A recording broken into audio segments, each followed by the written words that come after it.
कुंडलिनी जिन 6 चक्रों में से गुजरती है वो सब बड़े महत्वपूर्ण है और उनकी महत्ता ऐसी है कि जो पहला चक्र है उस चक्र में मनुष्य जब बहुत सोचता है, विचारता है, काम करता है तो उस वक्त इस चक्र में जो शक्ति उसे इस्तेमाल करता है और उसको इस्तेमाल करते वक्त वो ये नहीं देखता है कि उसमें संतुलन नहीं।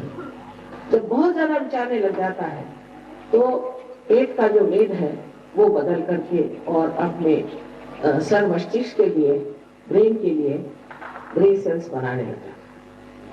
जब ये कार्य वो एक ही कार्य करने लग जाता है तो बाकी का जो कार्य उसका है, माने उसका लिवर है, उसकी प्लीहा है और उसकी किडनीज है, इन सब पे असर करता है और उस एक तरफ के कार्य की वजह से जो दूसरे कार्य हैं वो बिल्कुल ही बेकार हो जाते हैं और इसलिए आपको अनेक बीमारी हो जाती है, जिनमें से एक तो लीवर की बीमारी हो जाएगी। लीवर की बीमारी तो बहुत ही खराब है। जिसको लीवर की बीमारी हो जाती है उसके अंदर इतनी गर्मी आ जाती है कि उसको अस्थमा हो सकता है, उसको हर समय जुकाम रहेगा, उसको ठंड लगेगी, उसको पचन नहीं होगा, उसकी तबीयत ठीक नहीं रहेगी, वो क्रोध ही हो जाएगा। दूसरे है आपका पैंक्रियास। जब उस तरफ ध्यान न हो इस चक्र का तो आपको डायबिटीज की बीमारी हो सकती है, मधुमेह की बीमारी हो सकती है, क्योंकि इसका कार्य है कि हमारे अंदर जो हम चीनी आदि लेते हैं, ऐसी जो मीठी चीजें हैं उसको पूरी तरह से पाचन करके और हमारे ठीक से व्यवस्थित रूप से शरीर में पहुंचा। पर अगर इसकी तरफ अगर ध्यान ही नहीं हुआ, इसको शक्ति नहीं हुई तो ये भी इसी तरह से कमजोर हो जाता है। उसके बाद जो सबसे बड़ी चीज है वो है अपनी प्लीहा, जिसे कि स्प्लीन कहते हैं अंग्रेजी में।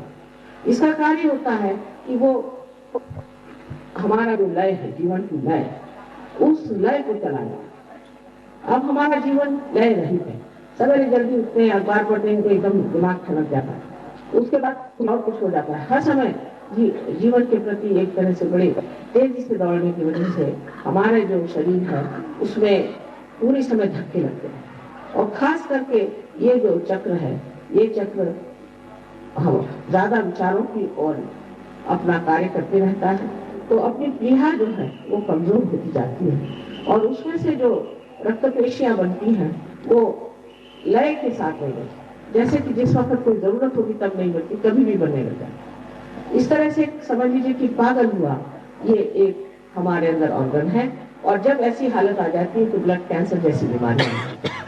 फिर जब किडनी पे असर आ जाता है तो हमारे अंदर ब्लड प्रेशर जैसी बीमारी आ जाती है और जब ये गर्मी बहुत ज्यादा बढ़ जाती है तो हार्ट अटैक भी आ सकता है। इस तरह से सिर्फ एक चक्र के बिगड़ने से कितनी शारीरिक व्यथाएं हमारे अंदर आ सकती हैं, ये आप समझ सकते हैं। इसी प्रकार जब कोई चक्र ऐसे हैं कि जो हमारे मन को देखते हैं, जब वो चक्र खराब हो जाते हैं तो हमें मानसिक तकलीफें हो जाने लग जाती है, लोग पागल हो जाते हैं, लोगों में मानसिक विकृतियां आ जाती हैं, डिप्रेशन आ जाती है। लेकिन एक बात को समझना चाहिए कि ये परमात्मा का काम है, इसमें कोई पैसा ऐसा नहीं ले सकता है। अगर कोई गुरु आपसे पैसा लेता है तो वो आपका नौकर है, आपका गुरु हो ही नहीं सकता। किसी भी गुरु को पैसा देना बहुत गलत बात है और गुरु कभी भी आपसे पैसा नहीं लेता। और जो गुरु आपसे पैसा लेता है तो समझ लेना चाहिए कि ये गुरु कभी अगुरु। हमारे यहाँ अनेक वर्णन है कि संत कौन है और असंत कौन है, गुरु कौन है, अगुरु कौन है, कुगुरु कौन है। लेकिन हम लोग इस कदर अंधश्रद्धा में बह जाते हैं कि कोई भी आदमी जेल से छूट के आए और भगवा वस्त्र पहन करके खड़ा हो जाए तो हम उसके चरणों में जाना चाहिए। वो आके रास्ते पर बैठ जाए तो हम सोचते हैं कि संत। एक ही लक्षण बताया गया है कि साहिब मिली है सो ही सदगुरु, जो परमात्मा से मिलाता है वही सदगुरु है। और सहज योग में तो आप अपने स्वयं के ही गुरु हो जाते हैं, क्योंकि आप आत्म साक्षात्कार को प्राप्त होने से आपका आत्मा ही प्रकाशित करता है आपके चित्त को और आप सब सत्य को समझने लगते हैं। आपके हाथ से चैतन्य की लहरियां बहने लग जाती। इस चैतन्य की लहरियों में 5, 6 और 7 चक्र आपके राइट हैंड में और लेफ्ट हैंड में, फिर इसी तरह से 1, 2, 3, 4, 5, 6 और 7 ऐसे 7 चक्र आपके हाथ में दिखाई देते हैं। जिस वक्त आप किसी के और अपने हाथ करें तो आप फौरन समझ आएंगे कि इस आदमी के अंदर कौन सा चक्र है। फिर आप अपने बारे में भी सोचेंगे तो आप समझ जाएंगे कि आपके अंदर कौन से चक्र खड़ा है, क्योंकि आपके व्यक्तित्व में आपके नसों पर एक नया आयाम, एक डायमेंशन नया तैयार हो जाता है, जिसे हम कहते हैं सामूहिक चेतना, कलेक्टिव कॉन्शियसनेस कहा गया है।